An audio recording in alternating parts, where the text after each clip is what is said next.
សួស្តីបងប្អូនទាំងអស់គ្នានៅក្នុងព្រះនាមព្រះយេស៊ូវគ្រីស្ទនាងខ្ញុំឈ្មោះសួនញ៉នាងខ្ញុំសូមអរគុណដល់ព្រះជាម្ចាស់ដែលបានប្រទានឱកាសឲ្យនាងខ្ញុំបានចែករំលែករឿងរ៉ាវក្នុងជីវិតដែលគឺចាំមួយនេះជាមួយបងប្អូនទាំងអស់គ្នាចាស់ខ្ញុំឈ្មោះសួនញ៉អាយុដល់ទៅ89ឆ្នាំទៅហើយជីវិតខ្ញុំមួយនេះគឺពោរពេញទៅដោយការលំបាកខ្លាំងពេកណាស់ខ្ញុំបានជឿលើព្រះយេស៊ូវអស់រយៈពេល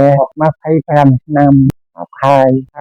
រឿងរ៉ាវដែលនាំឲ្យខ្ញុំកាន់តែពឹងផ្អែកលើព្រះអង្គគឺដោយសារក្នុងគ្រួសារដែលធំធេងពេកលោកតាចឹមដែលជាស្វាមីរបស់នាងខ្ញុំបានស្លាប់ទៅអស់រយៈពេល10ឆ្នាំហើយខ្ញុំបានឆ្លងកាត់រឿងលំបាកជាច្រើនបច្ចុប្បន្នខ្ញុំគ្មានកម្លាំងកំហែងទេតែត្រូវរេកអន្ទុកធ្វើថែទាំកូនស្រីម្នាក់របស់នាងនឹងដែលកំពុងមានជំងឺផ្លូវចិត្តដ៏ធ្ងន់ធ្ងរគឺនាងឈួតនាងនឹងគឺគួរឲ្យអាណិតបំផុតដីបោះបង់ចោលដីគាត់ឈ្មោះរើនដែលជាដីរបស់នាងនឹងបានរត់ចោលនាងអស់រយៈពេល25ឆ្នាំហើយនឹងនឹកនាដល់កូនប្រពន្ធគឺម្នាក់នេះនាងនឹងរស់នៅអាចទៅឡែកពីគេហើយមានតែនាងខ្ញុំជាម្ដាយចាស់រានេះទេដែលខំគង់លទ្ធភាពពេលខ្លះកាត់ដើរគេឯងដោយមិនដឹងខ្លួនតែធ្វើឲ្យនាងខ្ញុំ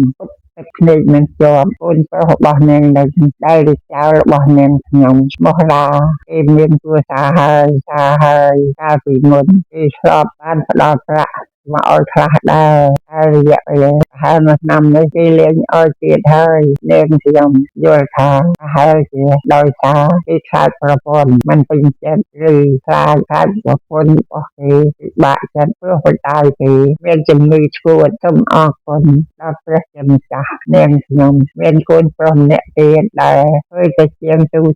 គាត់បានជួយគាត់ផងនាងខ្ញុំជាម្ដាយប៉ុន្តែគាត់ក៏មិនអាចរាប់រកបានទុកដល់ធំនៃផ្កាជាបានិងការធ្វើខែតំនាងនឹងដែលជាបងស្រីទាំងចង់អានដែរនាងខ្ញុំជាម្ដាយចាស់ជរាតែអស់សង្ឃឹមខ្លាំងណាស់នាងខ្ញុំសូមអង្វរករនិងអំពាវនាវជាពិសេសដល់បងប្អូនជនរួមជំនឿគ្រីស្ទាននិងបរិសុទ្ធជនដែលមានចិត្តទូលាយទាំងអស់សូមមេត្តាជួយអបធម្មដល់នាងខ្ញុំនិងការចំណាយលើការថែទាំនិងព្យាបាលអូនស្រីដែលឈឺម្នាក់នេះសំបីតែជំនួយស្វៀងបន្តិចបន្តួចក៏អាចជួយឲ្យនាងខ្ញុំមានកម្លាំងរស់នៅបន្តទៀតបានសូមព្រះយេស៊ូវគ្រីស្ទប្រទានពរជ័យយ៉ាងបរិបូរណ៍ដល់បងប្អូនដែលមានចិត្តមេត្តាទាំងអស់សូមឲ្យសេចក្តីស្រឡាញ់របស់ព្រះអង្គម្ចាស់នៅជាមួយលោកអ្នកជានិច្ចអាម៉ែន